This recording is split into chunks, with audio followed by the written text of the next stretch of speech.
ನೇರವಾಗಿ ಪರಪ್ಪನ ಅಗ್ರಹಾರದಲ್ಲಿರೋ ಪ್ರಜ್ವಲ್ ವಿಚಾರಕ್ಕೆ ಬಂದ್ಬಿಡೋಣ. ಪ್ರಜ್ವಲ್ ರೇವಣ್ಣಗೇನೋ ಅದೇ ಚಿಂತೆ ಅಂತೆ. ಪ್ರಜ್ವಲ್ಗೆ ಒಂದು ಚಿಂತೆ ಕಾಡ್ತಾ ಇದೆಯಂತೆ. ಏಷ್ಯಾನೆಟ್ ಸುವರ್ಣ ನ್ಯೂಸ್ ನಲ್ಲಿ ಎಕ್ಸ್ಕ್ಲೂಸಿವ್ ಆದಂತಹ ಸುದ್ದಿ. ಅಂತ ಯಾವ ಚಿಂತೆ ಹಾಗಾದ್ರೆ ಜೈಲ್ನಲ್ಲಿರೋ ಪ್ರಜ್ವಲ್ರನ್ನ ಕಾಡ್ತಾ ಇದೆ? ಜೈಲ್ನಲ್ಲಿದ್ರೂ ಕೂಡ ಪ್ರಜ್ವಲ್ಗೆ ಆ ಚಿಂತೆ ಬಿಡ್ತಾ ಇಲ್ಲ. ಏನದು? ಈಗಾಗಲೇ ಚಿಂತೆ ಮಾಡಬೇಕು ಅಂದ್ರೆ ಸಾಕಷ್ಟು ವಿಷಯಗಳಿದೆ. ಜೈಲ್ನಲ್ಲಿ ಇವರನ್ನ ಕಾಡ್ತಾ ಇರುವಂತಹ ಚಿಂತೆ ಆದ್ರೂ ಏನ್ ಹಾಗಾದ್ರೆ?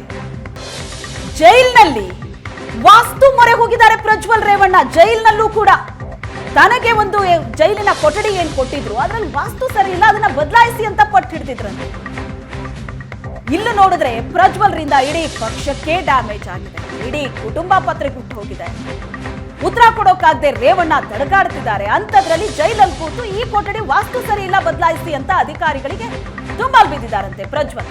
ಕೊನೆಗೆ ಪ್ರಜ್ವಲ್ ಕೇಳಿದಂತ ವಾಸ್ತು ಕೊಠಡಿಯನ್ನೇ ಕೊಟ್ಟಿದ್ದಾರಂತೆ ಸಿಬ್ಬಂದಿ. ಅವ್ರ ಕಾಟ ತಡೆಯೋದಕ್ಕಾಗದೆ ಈಗ ಎಲ್ಲಿಗೆ ಶಿಫ್ಟ್ ಆಗಿದ್ದಾರೆ? ದರ್ಶನ್ ಬ್ಯಾರಕ್ ಏನಿದೆ ಅದರ ಪಕ್ಕದ ಕೊಠಡಿಗೆ ಪ್ರಜ್ವಲ್ ಶಿಫ್ಟ್ ಆಗಿದ್ದಾರೆ. ಪ್ರಜ್ವಲ್ ಮತ್ತು ಸೂರಜ್ ಅಣ್ಣ ತಮ್ಮ ಇಬ್ರು ಯಾವ್ಯಾವ ಪ್ರಕರಣದಲ್ಲಿ ಪರಪ್ಪನ ಅಗ್ರಹಾರ ಸೇರಿದ್ದಾರೆ ಅನ್ನೋದು ಗೊತ್ತೇ ಇದೆ ನಿಮಗೆ. ಇಬ್ರು ಒಂದೇ ಬ್ಯಾರಕ್ ಅಲ್ಲಿ. ಆದ್ರೆ ಆ ಕೊಠಡಿಯ ವಾಸ್ತು ಸರಿ ಇಲ್ಲ ಅನ್ನೋ ಕಾರಣಕ್ಕೆ ಅಧಿಕಾರಿಗಳಿಗೆ ಸಿಕ್ಕಾಪಟ್ಟೆ ದುಂಬಾಲ್ ಬಿದ್ದಿದೆ. ಅವ್ರ ಕಾಟ ತಡೆಯೋದಕ್ಕಾಗದೆ ಕೊನೆಗೂ ಕೊಠಡಿ ಚೇಂಜ್ ಮಾಡಿದ್ದಾರೆ ಅನ್ನೋ ಮಾಹಿತಿ ಸಿಗ್ತಾ ಇದೆ. ಅದು ಕೂಡ ದರ್ಶನ್ ಬ್ಯಾರಕ್ ಪಕ್ಕದ ಕೊಠಡಿಗೆ ಪ್ರಜ್ವಲ್ ಶಿಫ್ಟ್ ಆಗಿರೋದಕ್ಕೆ.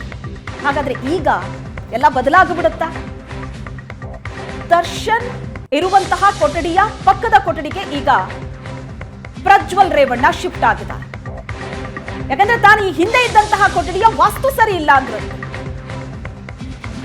ಇವಾಗ ಹೆಚ್ಚಿನ ಡೀಟೇಲ್ಸ್ ಕೊಡ್ತಾರೆ ನಮ್ಮ ಪ್ರತಿನಿಧಿ ಚೇತನ್ ಸಂಪರ್ಕದಲ್ಲಿದ್ದಾರೆ. ಚೇತನ್, ಜೈಲ್ನಲ್ಲೂ ಕೂಡ ವಾಸ್ತು ಲೆಕ್ಕ ಹಾಕಿದ್ರ ಹಾಗಾದ್ರೆ ಪ್ರಜ್ವಲ್ ರೇವಣ್ಣ?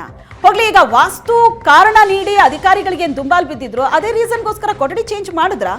ಹಾಗಾಗುತ್ತಾ?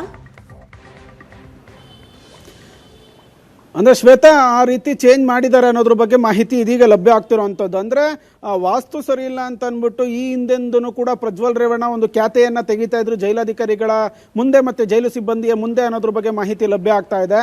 ಯಾವಾಗ ಇವರ ಒಂದು ಕಾಟ ಜಾಸ್ತಿ ಆಯಿತು, ಇದೀಗ ಅಂದ್ರೆ ದರ್ಶನ್ ಇರುವಂತಹ ಬ್ಯಾರಕ್ ಏನಿದೆ ಆ ಒಂದು ಬ್ಯಾರಕ್ನ ಪಕ್ಕದಲ್ಲಿ ಇದೀಗ ಪ್ರಜ್ವಲ್ ರೇವಣ್ಣನ ಶಿಫ್ಟ್ ಮಾಡಿರೋದ್ರ ಬಗ್ಗೆ ಒಂದಷ್ಟು ಮಾಹಿತಿ ಲಭ್ಯ ಆಗ್ತಾ ಇದೆ. ಅಂದ್ರೆ ಇಲ್ಲಿ ಒಳಗಡೆ ಇರುವಂತಹ ಇನ್ನರ್ ಮಾಹಿತಿಯ ಪ್ರಕಾರ ವಾಸ್ತು ವಿಚಾರಕ್ಕೇನೆ ಈ ರೀತಿ ಒಂದು ರೂಮನ್ನು ಚೇಂಜ್ ಮಾಡಿಸ್ಕೊಳ್ಳಲಾಗಿದೆ ಅನ್ನೋದ್ರ ಬಗ್ಗೆ ಮಾಹಿತಿ ಲಭ್ಯ ಆಗ್ತಿರುವಂಥದ್ದು. ಆದರೆ ಅಧಿಕೃತವಾಗಿ ಜೈಲಧಿಕಾರಿಗಳಾಗಿರ್ಬೋದು ಅಥವಾ ಜೈಲಿನ ಸೋರ್ಸ್ಗಳಾಗಿರ್ಬೋದು ಈ ವಾಸ್ತು ವಿಚಾರಕ್ಕೆ ಚೇಂಜ್ ಮಾಡಿದ್ರು ಏನು ಅನ್ನೋದ್ರ ಬಗ್ಗೆ ಮಾಹಿತಿಯನ್ನ ಕೊಡ್ತಾ ಇಲ್ಲ. ಅವರು ಸೆಕ್ಯೂರಿಟಿ ರೀಸನ್ ಅನ್ನ ಕೊಡ್ತಾ ಇರೋವಂಥದ್ದು.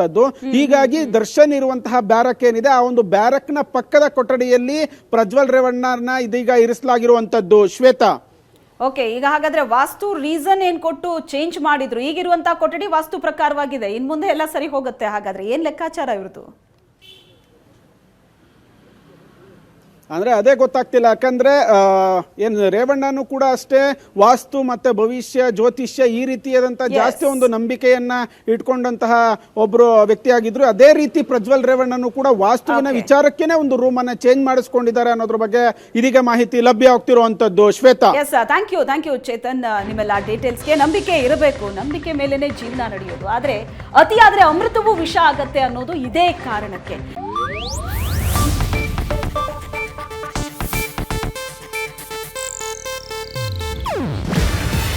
ಇದು ಏಷ್ಯಾನೆಟ್ ನ್ಯೂಸ್ ನೆಟ್ವರ್ಕ್ ಪ್ರಸ್ತುತಿ. ನೀವು ನೋಡ್ತಿದ್ದೀರಾ ಏಷ್ಯಾನೆಟ್ ಸುವರ್ಣ ನ್ಯೂಸ್.